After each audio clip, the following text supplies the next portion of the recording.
Labadiena, aš nežinau, galbūt sakyt labas vakaras, labai fainas oras. Turim šiandien daug svečių iš Vilniaus mūsų paneliniai diskusijai. Labai faina, kad tokia yra iniciatyva mums kaip su Šarūnu Šauliam ir kaip su Vizbaru esam šauliai ir mums tas yra labai svarbu ne tik dirbti, bet ir skleisti žinią, kalbėti ir turėti tą puoselėti mūsų patriotizmą ne tik žodžiais, bet ir darbais. Bet šiandieną mes apie tai pakalbėsime ir man labai džiugu, kad liečiame labai svarbią temą gynyboje, tai būtent gynybos pramonės kelrodis vystome ar perkame, ar tai darome iš karto kartu. Lietuva įžengia į labai įdomią etapą, kai sparčiai technologijos vystosi aplinkui. Lietuva lygiai taip pat stengiasi neatsilikti ir gynybos technologijas vystyti kartu.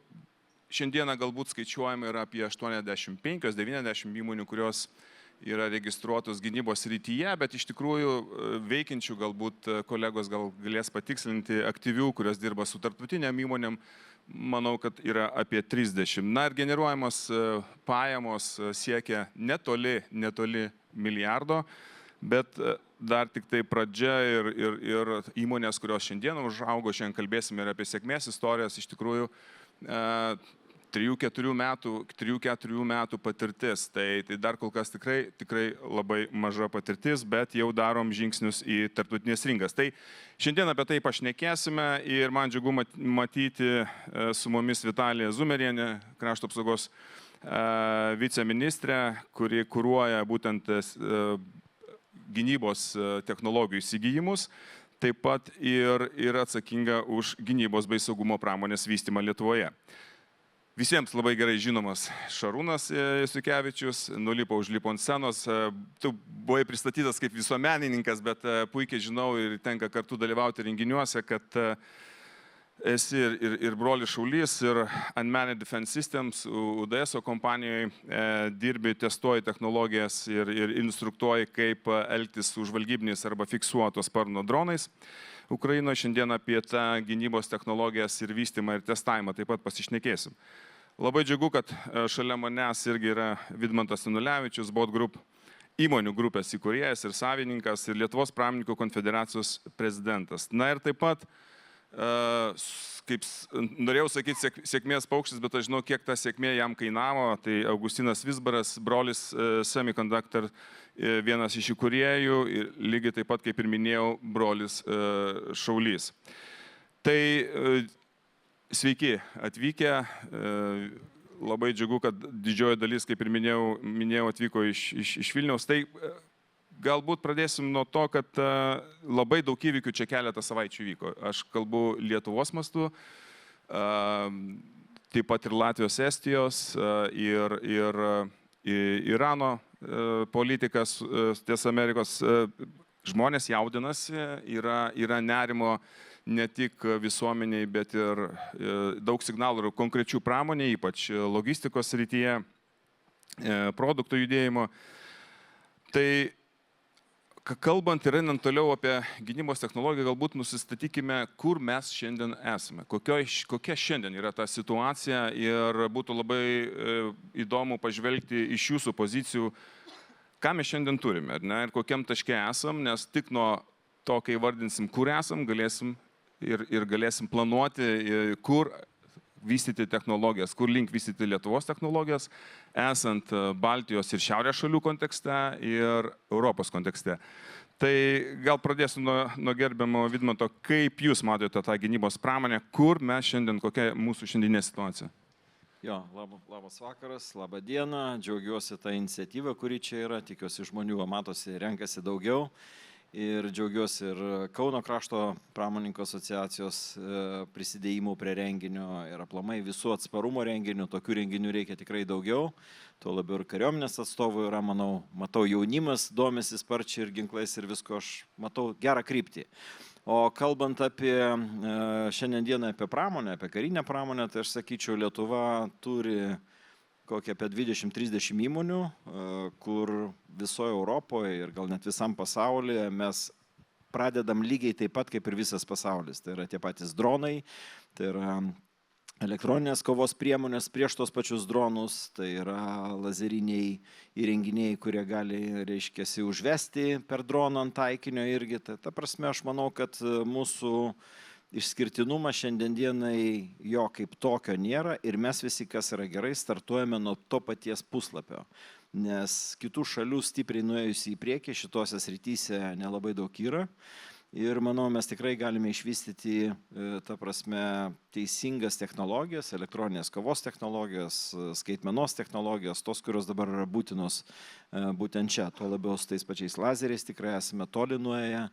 Va ir Augustinas sėdi šalia, kurie irgi dirbo toj srity. Ir šiaip aplamai manau, kad dėja, ar ačiū Dievui, tas naujas karas, jis yra daugiau susijęs su elektronika, jis yra daugiau susijęs su naujom technologijom. Ir aišku, skraidantis daiktai, tai ar raketa, ar ten tas pats dronas, tai čia jau yra antra pakopa, bet mes tikrai galim turėti. O kalbant, ko trūksta, tai manyčiau trūksta mums chemijos, visi suprantame, kad kritinių dienos X atveju, apie kurį tikimės, kuris neteis, bet ruoštis jam reikia. Mes neturim chemijos, neturim sprogmenų vietoje gamyklų, bet kiek aš žinau, kiek girdžiu iš kolegų įvairių, kad tikėtina, kad dviejų metų bėgyje turėsim galbūt nelabai didelės gamyklas, bet jos keliose, trijose, keturiose vietose galimai gali būti. Tai čia yra atskaitos taškas, jeigu jis bus, tai tada aplink jį susibūrė ir toks klasteris, aišku, ir minos, ir tiems patiems dronams reikia tų pačių sprogmenų įvairių. Tai kol kas esame tokioj, sakyčiau, startiniai pozicijoje, bet aš manau, kad šiemet mes jau turėsime, šiais metais, jeigu praeitais metais turėjome 750 milijonų eurų apyvartą iš dvigubos paskirties arba karinės pramonės, tai šiais metais mes skaičiuojame, kad turėtų būti kažkur tai apie 1,3, 1,4. Ir visada kalbėjom, kad Lietuva stipri bus su tokia elektroninė kova, su tokiom moderniom priemonėm, bet paskutinės naujienos, beveik 1000 patrijų, iš kurių tikrai minimum 35-40% pridėtinės vertės bus pagaminta Lietuvoje. Įtrauktos yra 18 įmonių, 12 iš jų dirba su metalų technologijom, tai aš suprantu, kad mes praktiškai darysim tikrai ne 40%, matyt žymiai daugiau. Ir gali būti, kad ir link 50% pridėtinės vertės ir korpusai visi ir visa kita, gal dalis net amunicijos bus pagaminta Lietuvoje. Tai sakyt, kad Lietuvoje nėra tos sunkiosios pramonės ir jos nebus, aš jau dabar nedrįstu ir matau, kad mes einame teisingų kelių. Ačiū Jums. Gerbiama Vitalija, gynybos startuoliams ir tradiciniams įmonėms, kariuomenės tada buvo toks kaip neprieinama institucija, ar ne, pasitikrinti savo technologijas. Tai iš Jūsų požiūrio, kokiame taške šiandieną yra kariuomenė? Ne tik aš kalbu apie požiūrį į pramonę, bet ko labiausiai pasigendate, kokių technologijų šiandieną pasigenda ir kokį poreikį galvojat formuosite mūsų Lietuvos gynybos pramonė? Sveiki visi. Pirmiausia, ačiū už tai, kad kviečiate ir kad klausote ir kad domitės. O atsakydama į Jūsų klausimą, norėčiau paminėti, kad Lietuvos kariuomenė, kaip ir daugelis kitų ES šalių kariuomenių, investuoja į naujausias technologijas, tai yra dronai, antidroninės sistemos, įvairios kovos priemonės prieš skraidančius ar žeme važiuojančius autonominius įrenginius. Taip pat investuojame į, kaip jau ir gerbiamas Vidmantas paminėjo, į sunkesniųjų sistemų ir operacinių pajėgumų galėjimą daryti iš dalies Lietuvoje arba juos aptarnauti, remontuoti. Tai yra labai svarbi trumpoji tiekimo grandinė. Jeigu vis tik ta diena X atkeliauja į Lietuvą, mes turėsime galimybę ir konstruoti, ir remontuoti vietoje. Ir mes kalbame tikrai ne tik apie Patriją, mes kalbame ir apie CV90, mes kalbame ir apie kitas sistemas, ir apie tankus, kur link juda Lietuvos pramonė, įtraukdama lietuviškai į verslą. O jeigu kalbėti apie tai, kad Lietuvos kariuomenė uždara, tai iš tikrųjų taip nėra. Lietuvos kariuomenė kviečia ir mes kviečiame įmonės kurti, kartu investuoti, kartu technologiškai stiprinti tam tikrus sprendimus ir žinoma pagrindinių mūsų investavimo krypčių srityse ne šiaip kurti, o kurti tas, kas tikrai būtų paveiku, atgrasytų ir turėtume ne tik ekonominį atsparumą, bet turėtume atsparumą ir kovai. Ačiū Jums. Augustinai, tarptautiniam versle geros žinios prieš keletą savaičių. Strateginė partnerystė su užsienio kompanija. 15 metų ėjai link to su savo broliais ir savo technologijom. Labai džiaugiuosi už tave dėl to, kad tai netradicinis, tai yra inovatyvus verslas, daug mokslo žinių, kurias paverti į praktiką. Žvelgiant į savo kolegas, į savo gynybos partnerius ir dabar jau gali tarptautiniu mastu žiūrėti plačiai, kur mes kaip šalis su gynybos pramonė dabar šiuo metu esame. Sveiki visi. Mano požiūriu, tai pas mus gynybos pramonės, galbūt taip jau bendrai kalbant, tai tik užuomazgos yra. Dvejopos paskirties pramonės, žinoma, yra daugiau, nes Lietuva apskritai yra industrializuota šalis ir pas mus BVP berods ar ne 23% sukuriami tos pramonės, tai šituo požiūriu tikrai atrodom stipriai, panašiai kaip Čekija. Tai čia yra tikrai, sakyčiau, geras dalykas. Dabar, kas liečia tą tikrą gynybos pramonę, tai natūralu, kad esam gana ankstyvoje stadijoje, todėl kad, kaip aš čia pasakyčiau, kad dabar dominuoja tas startuoliai visokie ir jiem dar reikės įrodyti su savo produktu savo konkurencingumą ne tik Lietuvos, bet ir platesnėje Europos ar NATO rinkoje. Aš nematau kito kelio. Lietuva yra per maža valstybė, kad galėtų sau leisti technologijas, kurios yra nekonkurencingos, vadinkime taip, už mūsų sienų ribų. Tai kad taip atitiktų, tai iš tikrųjų turi sukristi ne vienas faktorius į vieną vietą, tai reiškia, turi už tos kompanijos būti ir kažkokia gili kompetencija, gili technologija, nes tiesiog iš nieko niekas nepasidaro. Taip pat turi būti gera idėja, kaip aš sakau, savo nišos atradimas versle yra tikrai didelė dalis sėkmės recepto. Todėl, kad, ką aš matau, ne tik Lietuvoje, apskritai visoje Europoje dabar yra, pavyzdžiui, kas liečia dronus, tai, tai yra tokia karštinė, ar ne? Tiek Lietuvoje, tiek aplinkinėse valstybėse, visose, praktiškai bet kurios valstybės nuvažiuokit gynybos parodai, rasite, kad ten yra bent 30 kompanijų, kurios daro vienokius ar kitokius bepiločius. Tai mano požiūrė, aš manau, kad praeis keli metai ir iš jų liks turbūt vienetai.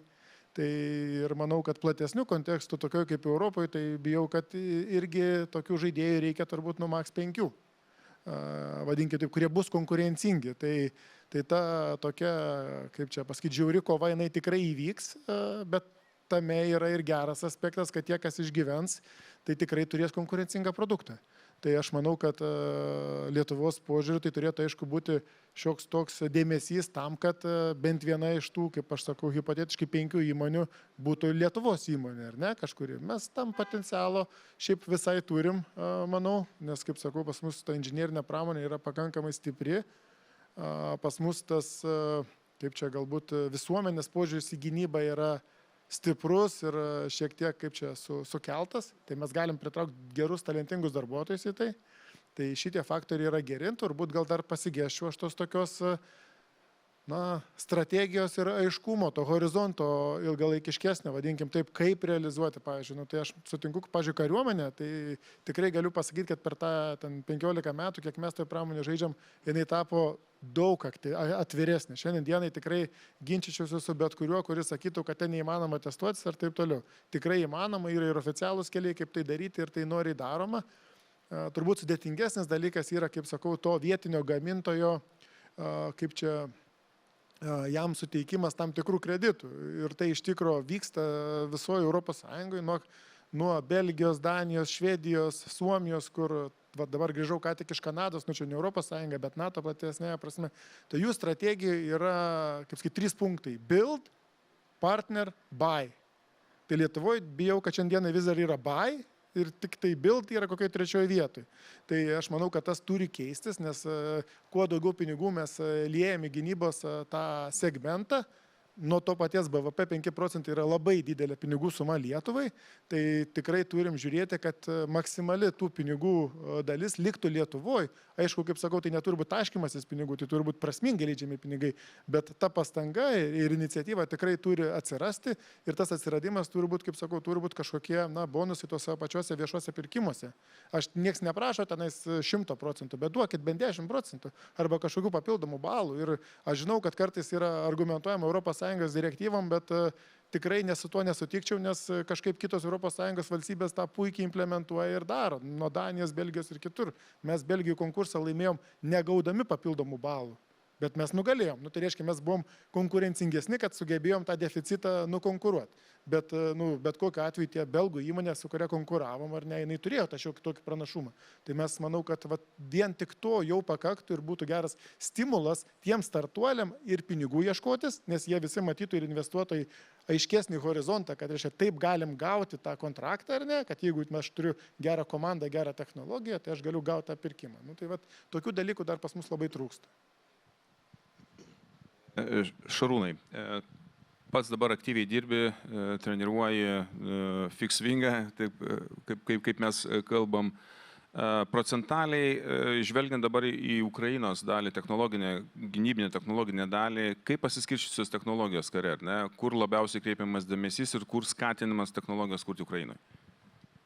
Čia turbūt gal reiktų pirmiausia pradėti kalbą apie visas Lietuvos technologinį progresą, tai kad apskritai dabar karas labai greitai vystosi ir visos technologijos ir keičiasi net pati karybos doktrina. Tai labai sunku greitai operatyviai perkelti tas patirtis į Lietuvą vien todėl, kad tiesiog dėl tos technologijų kaitos. O kalbant apie Ukrainą, tai dabar šiuo metu pastaruosius turbūt metus tai viskas krypsta link automatizuotos, robotizuotos, autonomiškų technologijų. Ir dabar pastarieji turbūt pusmečio Ukrainos laimėjimai, tai viskas yra būtent dėl robotizacijos ir viskas kuo labiau autonomiškai, kuo mažiau, kad žmogus būtų keliamas į pavojų. Ir iš esmės vėlgi toksai labai paprastas dalykas, karas keičiasi iki tiek, kad anksčiau 20-30 km užfrontėje buvo laikomas gilus saugus užnugaris ir aš pats dar karo pradžioje mes nuo kontakto linijos pakankamai saugiai jausdavomės 5 km atstumu. Dabar kill zona įsiplėtus yra iki 30 km ir logistika, pavyzdžiui, rugsėjo mėnesį aš buvau Pokrovsko kryptyje, tai mums logistika provizija pristatinėjo dar automobiliai. Gruodžio mėnesį jau buvo tik tai robotai, pristatinėjo tik tai antžeminiai robotai, o Kramatorsko kryptimi vasario mėnesį visa logistika yra organizuojama skraidančiais robotais, kurie valdomi per Starlinką ir beveik pilnai autonomiškai gali atskristi. Ir visa logistikos grandinė yra organizuojama taip, kad būtų įmanoma viską padaryti skraidančiais dronais. Pavyzdžiui, tiesiog, jeigu generatorius jisai turi sverti 20 kg, jeigu energijos stotelė irgi 20 kg, viskas organizuojama 20 kg tokiais konteineriukais. Tai aš ką noriu pasakyti, kad apskritai, žiūrint iš perspektyvos istorinės ir labai tolimos ir plačios, tai Lietuva niekada nebuvo sunkiosios pramonės valstybė. Ir mes, nekalbant apie tai, kad mes neturime fabrikų, infrastruktūros, elektros linijų, geležinkelio linijų, mes neturime specialistų metalurgijos, kurie mums pirmiausia reiktų išsugdyti metalurgijos specialistus. O su tiksliųjų technologijų lengvosios pramonės Lietuvoje yra gana gilios tradicijos ir mes tikrai turim tam ir personalų ir aš gal netgi sakyčiau, kad pas mus yra genetiškai užkoduota tam tikri procesai, tiksliosios technologijos ir lengvoji pramonė. Tai aš manau, kad čia turbūt būtų lengviausia kryptis mums vystytis ir būtent tas dabar ta kryptis yra turbūt pati aktualiausia fronte ir apskritai visoje karyboje. Ačiū tau, tai palietė labai gerą temą dėl pačios pramonės struktūros. Tai aš gal tada prie gerbiamo Vidmanto perėsiu. Tai ko šiandien trūksta? Pinigų, technologijų ir žmonių, vystant gynybos pramonę. Aš manau visko, ką jūs ir išvardinot, viso to ir trūksta. Bet kalbant ir bandant centralizuotis, reiškia pasirinkti kažkokią tai kryptį, kur mes dabar stringame, aš manau tam jaunam verslui tikrai trūksta kapitalo. Aišku, mes negalim dalinti tų pinigų, barsyti visiems, kas tik tai pristato idėją, bet tos įmonės, kurios dirba kelis metus ir mes matome, kad ta kryptis yra tikslinga, tai va ir kariuomenė, matydamas gerbimą Vitaliją viceministrė, manau, reikia jiems suteikti galimybę prieigą prie kapitalo. Ir kodėl aš dabar tą pasakoju ir sakau, na, ta prasme, vis tiek yra atskiri tokie miesteliai, kur kūrėsi tos technologinės įmonės. Ir vat viena žinoma įmonė, ta prasme, šitoj vietoj kalbu visą laiką, tą, kurią įsigijo dabar irgi didelė užsienio gynybos kapitalo įmonė, jinai tiesiog kažkada prieš 13 metų aš jos pasikviečiau į vieną miestelį, tai yra Nano Avionikas, 3 studentai. Ir tada reiškia, sakė, nu tai ką mes gaminsim? Tai sako, mes palydovus gaminsim. 2012 metais, reiškia, nu, aš jais patikėjau, nes jie labai tikrai argumentuotai išsakė, nes tam miesteliui vadovau tada aš. Ir per 11 metų, reiškia, ta įmonė daugo iki to, kad jos įsigijo Kongsbergs. Reiškia, gynybos gigantas Norvegų, bet įsigijo už tam tikrą sumą. Ir vat 2022 metais jiems trūko kapitalo. Jeigu valstybė būtų paskolinusi, ne subsidija, ne dar kas nors davusi, reiškia, ten 12 milijonų eurų paskolos, už kurią buvo pasiryžę net ir laiduoti patys savininkai, tai šiandien tos įmonės kaina būtų 7 kart didesnė. Nes užsakymas, kuris atėjo, kuris buvo paruoštas, jiems tiesiog trūko kapitalo, nes jie viską gamino patys. Tai va tokių pavyzdžių yra labai daug ir aš labai džiaugiuosi, va, ir matydamas ir Augustiną, ta prasme, kad tikrai investavo užsienio kapitalų įmonė į juos ir jie toliau plečiasi ir vystosi, bet jų kelias irgi nebuvo lengvas, virš 13 metų, ne 14 metų iki tol. Ir gerai, kad tuo metu Europos investicijų bankas berods paskolino prieš kokius 7-8, ne? Gynybai neskolino. Kaip? Gynybai neskolino. Gynybai neskolino. Tai, dvigubos paskirties prekiams, pavadinkim, paskolino ir jie galėjo plėstis toliau. Bet tai nebuvo pigus pinigai, kiek aš žinau, tiems laikams. Ir va čia yra esminis dalykas. Jeigu mes matome kryptį, bet ką aš noriu grįžti prie praeities. 7 kartus užaugusi įmonė, jeigu jinai būtų parduota dabar, jinai valstybė atneštų, mano paskaičiavimais, vien pelno mokesčio iš skirtumo apie 20 milijonų eurų tiesioginių investicijų. Tai vat kažkada nepaskolinom 12 milijonų eurų, o būtų 20 milijonų eurų tiesioginis įliejimas. Ir čia reikia suvokti, kad va čia yra mūsų kryptis, mes turime daug gabių žmonių, tikrai ir įdomių idėjų, bet tie, kas jau įsivažiavo ir kryptis yra gera, manau, po 2-3 metų reikia tikrai ieškoti galimybių paskolinti tos pinigus, nesubsidijuoti, bet jeigu kartais jie išvysto savo verslą, aš žinau, vat, iš top 10 įmonių 6 yra Lietuvoje, kurios vat, yra būtent, kaip Šarūnas minėjo, technologinės įmonės, tai jeigu jie jau tikrai juda tą gerą linkmę, tai jie turi turėti galimybę su prieiga prie kapitalo tam, kad užaugtų. Nes džiaugiamės užsienio investicijom, bet kai jie investuoja, dažniausiai jau jie yra sukaustyti. Ir tada priklauso pardavimas pačios įmonės didesniam pirkėjų užsienio, ne nuo jų savininkų dažnai tai būna, o nuo tų, kas jau juos investavo. Tai tokiu būdu valstybė praranda pinigus. Tai vat, sakyčiau, šitoje vietoje mano pastaba būtų, kad prieiga prie kapitalo gynybos įmonėms, vystimusi, sparčiam vystimusi, tie, kas eina teisinga kryptim, turėtų būti, reiškia, akcentas būtent čia. Ir čia iš dalies teisus esat dėl to, kad jaučiamas bumas 23-24 metais karui prasidėjus nemažai tų startuolių įmonių puolė gaminti praktiškai tai, ką jautė reikalinga galbūt Ukrainoje arba gynybai. Tačiau dabar toks matosi virsmas, kad komandos neišgyvena, tos, kurios nepasiekė, arba tos, kurios pasiekė pirmasias investicijas per viešuosius pirkimus, toliau matau neišgyvena, skaidimasis vyksta. Ir tas nėra gerai dėl to, kad ateityje mums reikės komandų, kurios ne tik gamins produktus, bet turės ir aptarnauti technologijas, reikės inžinierių, specialistų, kurie jau yra įgiję tą patirtį, bet jie turi būti pasiruošę. Tai aš galbūt gerbam... Jeigu leisit, papildysiu tiesiog šitoje vietoje. Absoliučiai teisūs, dėja, apie 94 procentus bent jau startuolių Lietuvoje ir Baltijos šalyse, jie dėja numiršta dėka to, kad jie ne tai, kad jie neturi gerų idėjų. Idėjos yra teisingos, bet mūsų rinka yra sekli su kapitalu ir jie neturi pradžiai, galbūt tikrai yra tų priemonių ir amtepinių priemonių, kurie duoda paspirtį, reiškia, įmonėms aukti, bet paskui vidurinio kapitalo aukti toliau mes neturim. Tai kadangi irgi investuoju nemažai ir į startuolius, tai matau ne vieną atvejį, kai kryptis yra teisinga, bet pavyzdžiui Vokietijos arba Amerikos įmonė, kuri gali prisitraukti su tą pačią kryptim, praktiškai identiškai kurdama tą technologiją, jinai nueina į viršų ir jinai tampa ten vos ne unikornas iš karto po 2-3 metų, o mūsų idėja, nors ir buvo ankstesnė, mūsų jaunų gabių žmonių, jinai tiesiog neturi galimybių išsivystyti, nes mūsų, kaip čia pavadinti, žuvis pagal akvariumą. Gerbiamą viceministrą, aš nežinau, ar čia jūsų sritis iš tikrųjų padėti įmonėm užaukti, bet, kaip minėjo kolegos, jeigu įmonė žinotų, kad, tarkime, kitų metų pradžioje bus viešieji pirkimai, tarkime, tam tikrųjų dronus, tam tikrais komponentais arba tam tikram strateginiam technologijom, kurios turėtų vystyti startuoliai, gal būtų ir paprasčiau susikoncentruoti, paieškoti tų pinigų, nes lygiai tas pats ir su investavimu ir investuotojai, jeigu jie tikrai būtų užtikrinti, kad valstybė kažkiek pirks. Kodėl aš klausiu valstybė, kodėl aš sakau valstybė, dėl to, kad į užsienį išeiti be to, kad nepardavė produkto šalyje yra sudėtinga.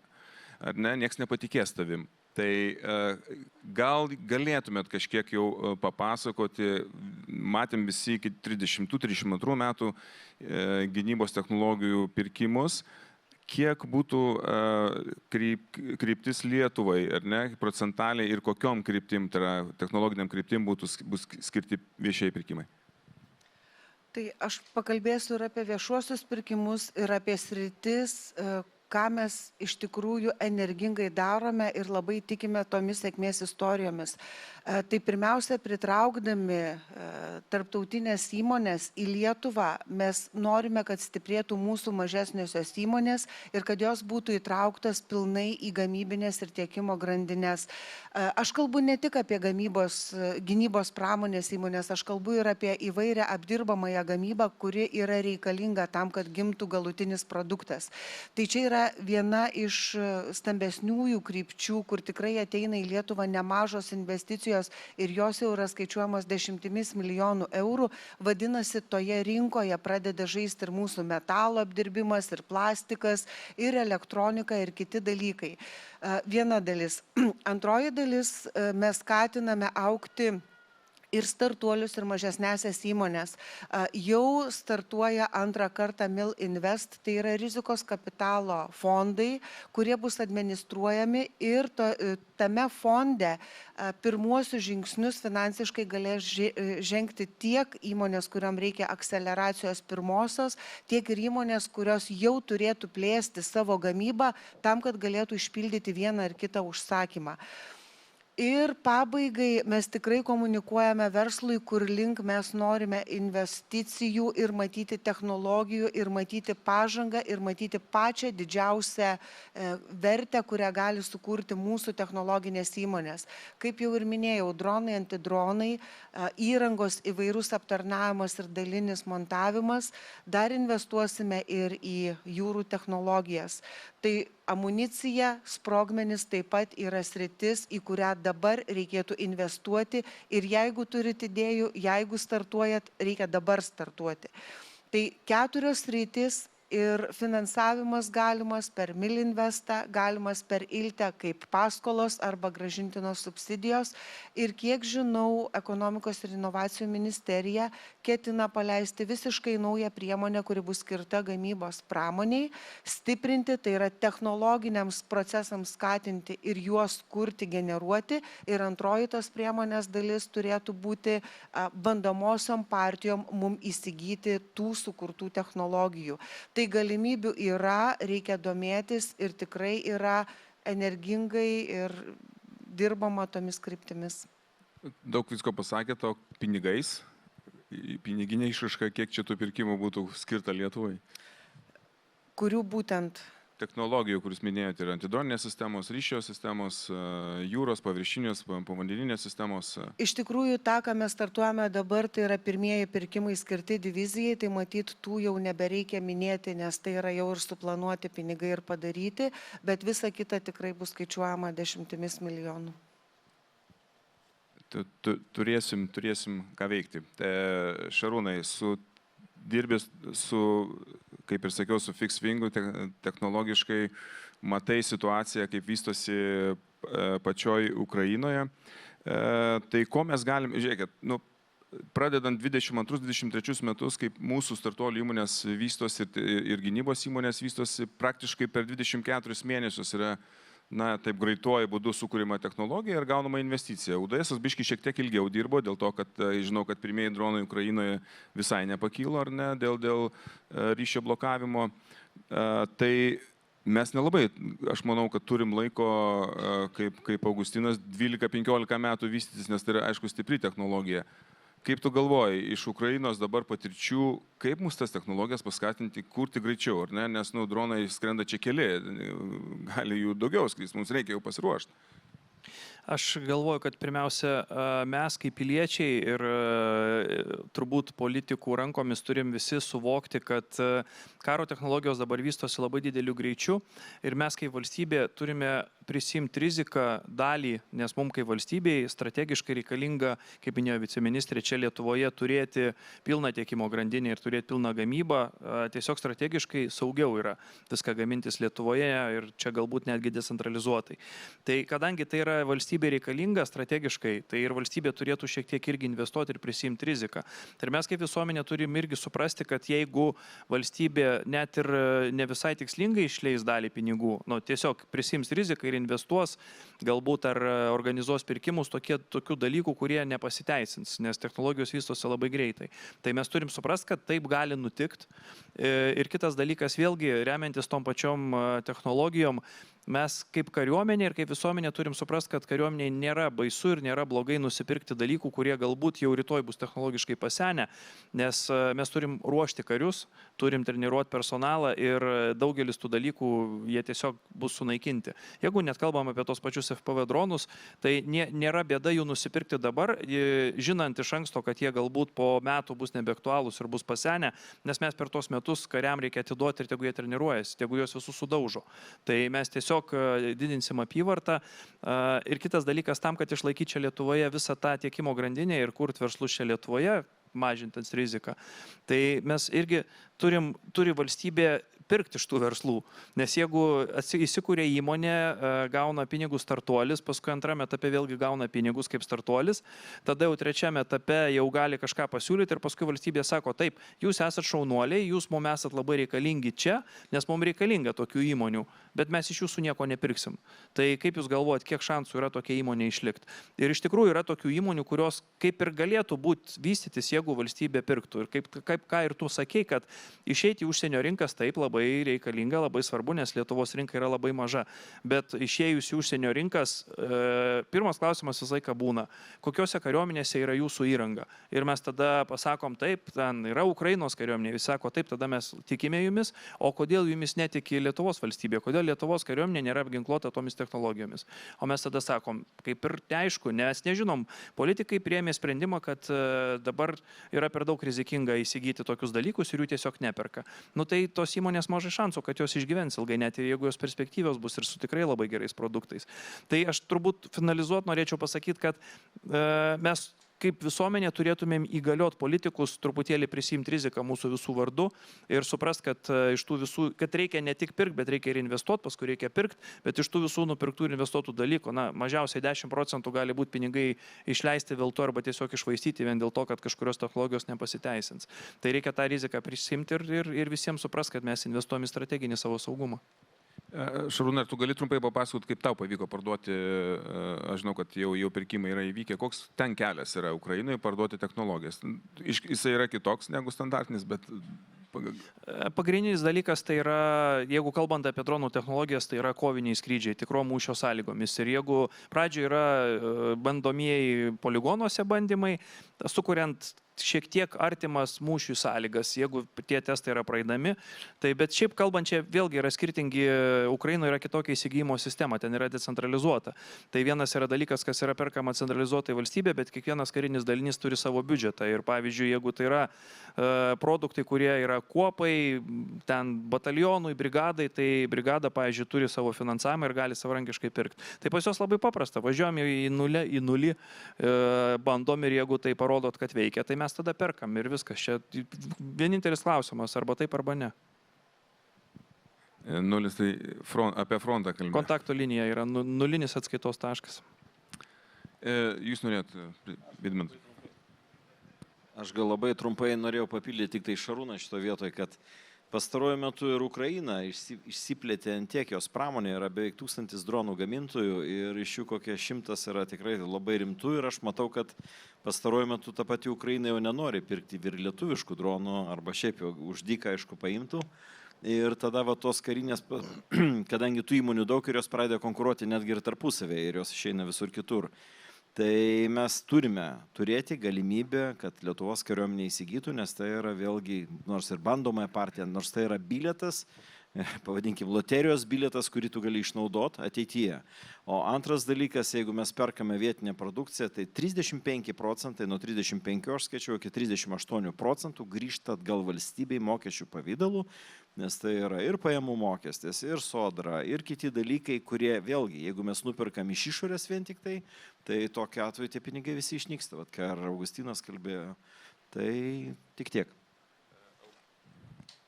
Augustinai, jeigu tau būtų galimybė dabar, sakyčiau, per pus pagreitinti įmonės augimą, ar ne, ir tai, kad tu pasiektum per 6-7 metus, ką tu keistum? Kaip tu galvoji, kokios sąlygos turėtų būti Lietuvoje ir ką tu keistum? Aš sakyčiau, čia toks sudėtingas klausimas, bet vėlgi, sakyčiau, ne tik Lietuvoje, visur trūksta horizonto, ar ne? Ir visi investuotų galbūt smarkiau, jeigu būtų labiau užtikrinti, kad pirkimai vyks. Nesakau, kad nupirks būtent tavo produktą, bet kai tu žinai, koks operacinis reikalavimas iškeltas, ar ne? Ir žinai, kad jeigu tu konkurencingai pagaminsi produktą ir jo tada nupirks tam tikrą kiekį, kuris atpirks tavo MTPO kaštus ir dar tu uždirbsi, tai tokiu būdu lengviau prisitraukti investuotojų, kurie patikėtų vieną ar kitą inžinierinę komandą, nes, kaip sakau, finale kažkas vienas laimės. Galbūt reiktų kartais galvoti ir kad laimėtų du, ar ne? Kaip yra Jungtinėse Amerikos valstijose, jie dažnai skaido didžiulius kontraktus per kelis tiekėjus, tarkim, tas, kur geriausia pasiūlo pasiūlymais gauna ten 70% kontrakto, bet 30% gauna dar kitas. Tokiu būdu išlaikomas balansas, kad nebūtų monopolio. Lietuvoje rinka gal šiek tiek per maža. Aš galbūt galvočiau apie kitus dalykus, dar reiktų kelti ir reikalavimus tom naujom įmonėm, tiem startuoliam, ar ne, ko reikia. Ir aš galvočiau, tokie dalykai, kaip sakyt, Ukrainos karas duoda daug gerų idėjų, bet ne viskas yra tinkama mūsų NATO rinkoje, ar ne, į kurią Lietuva turi orientuotis, nes jeigu mes norime eksportuoti, mes finale vis tiek turime orientuotis tas rinkas, kurios turi pinigų. Ir tai nėra Ukraina.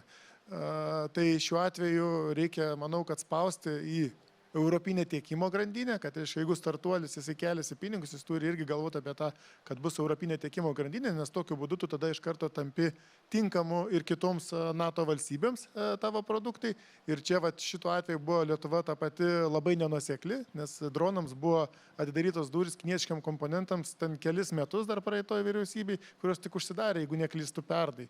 Tai aš tokį dalyką vertinčiau, taip stipriai vadinant sabotažo, silpnai vadinant, tai tiesiog nekompetencija, ar ne?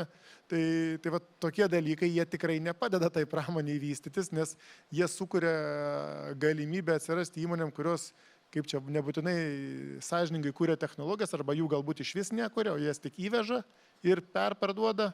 Tokiu būdu manau, kad mes tiesiog prarandam, iššvaistom lėšas. Kitas dalykas, tai sukuria nesveiką arba nesąžiningą konkurenciją įmonėm toms, kurios iš tikro kūrė produktą, ar ne, kurios iš tikro investuoja į tą vadinamas mokslinius tyrimus, ar ne, iš tikro kūrė geležį, iš tikro bando susiformuoti tiekimo grandinę, tie dalykai užtrunka laiko ir kainuoja daug pinigų. Tai šitą dalyką, manau, tas skaidrumas ir principingumas, kad būtų kūriamos technologijos, kurios tinka mums ir mūsų NATO partneriams, jau leistų kaip sakyti, vystytis, kaip aš sakyčiau, tokiai, na, švaresniai gynybos pramonė arba jos startuoliams.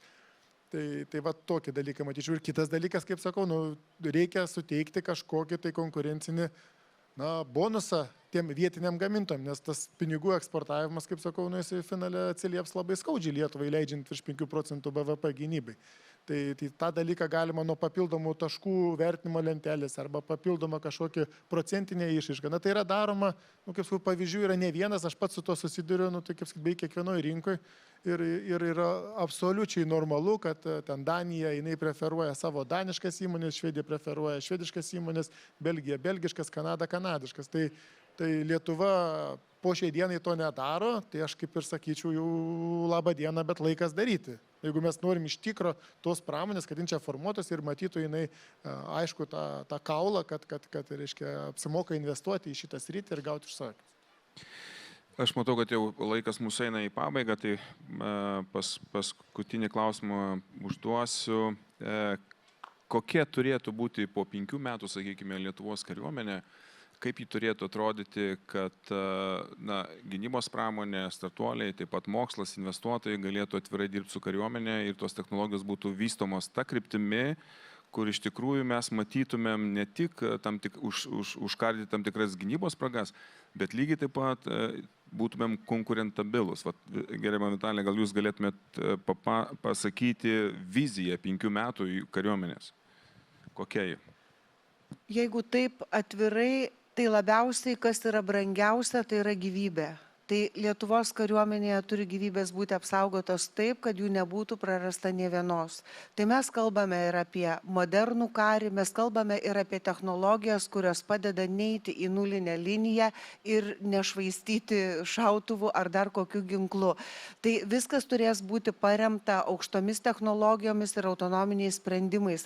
Ir link to iš tikrųjų Lietuvos kariuomenė eina ir labai tikimės skatinti šitas įmonės, kurios kurs aukštasias technologijas. Atliepiant, kokia turėtų ta būti gynybos pramonė, labai svarbu verslui yra suprasti, kad Lietuvos kariuomenė tikrai nepirks visko, ką jūs sukūrėte. Reikia tikėti Lietuvos kariuomenė ir jos planuojamais gynybiniais pajėgumais.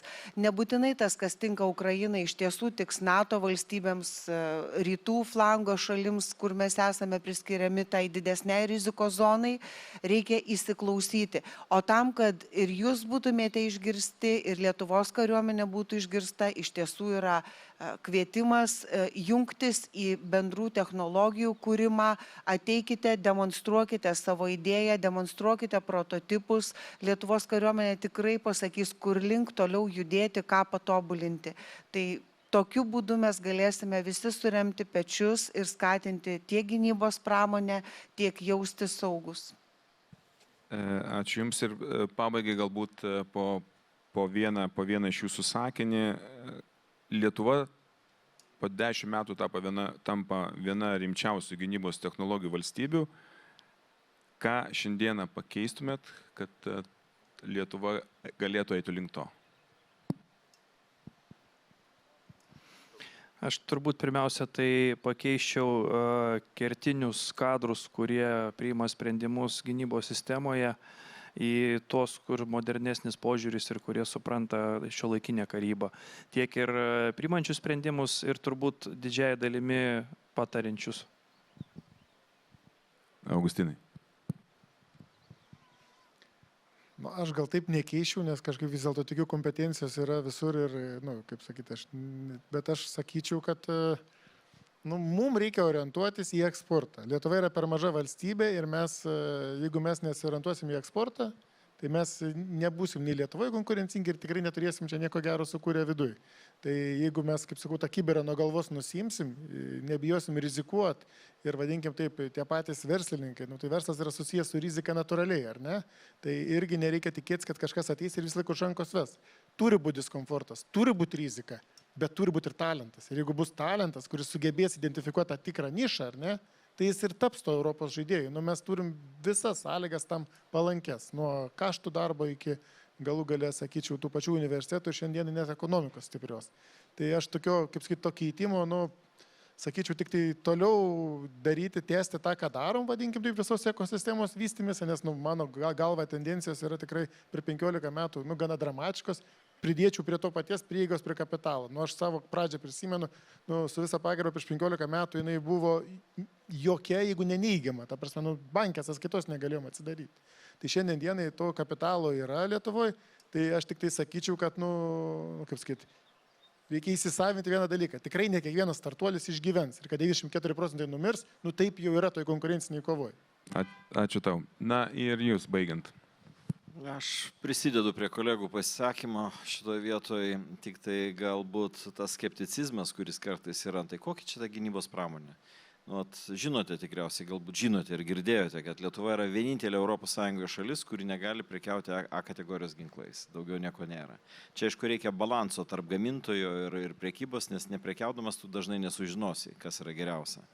Tai mes kaip tik su gerbiama Vitalija irgi kalbėjom, kad šitų pokyčių imsimės, tada testuoti erdves. Ar normalu, kad lietuviai važiuoja į Lenkiją, kartais į Latviją, mes neturime tų testuoti irgi erdvių. Tai tie patys poligonai, žinau, kad tema nepopuliari, bet jie yra svarbus.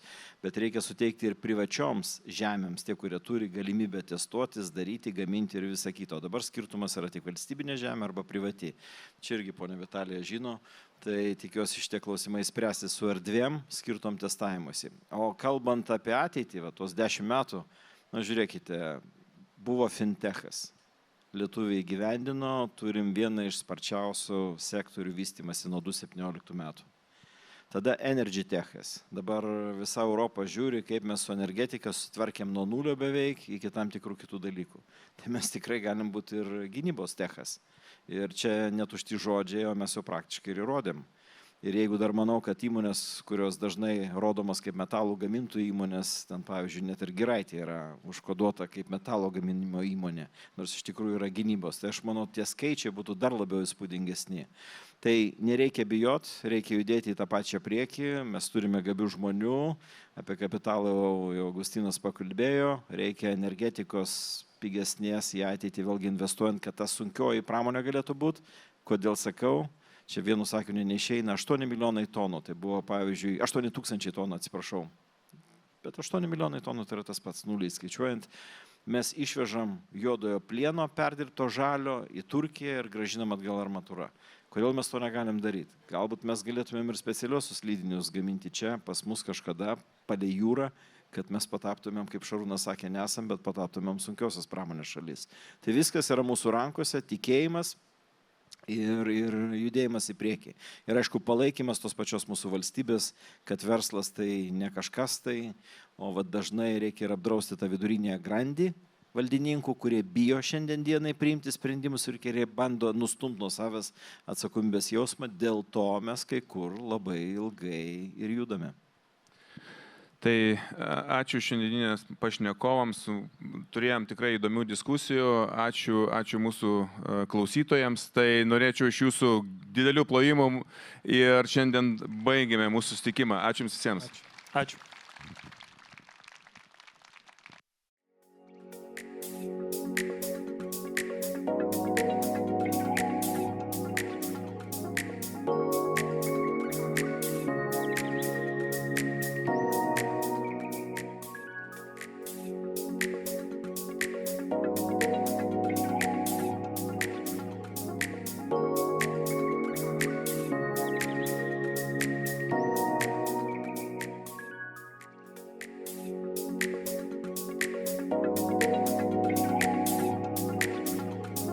you.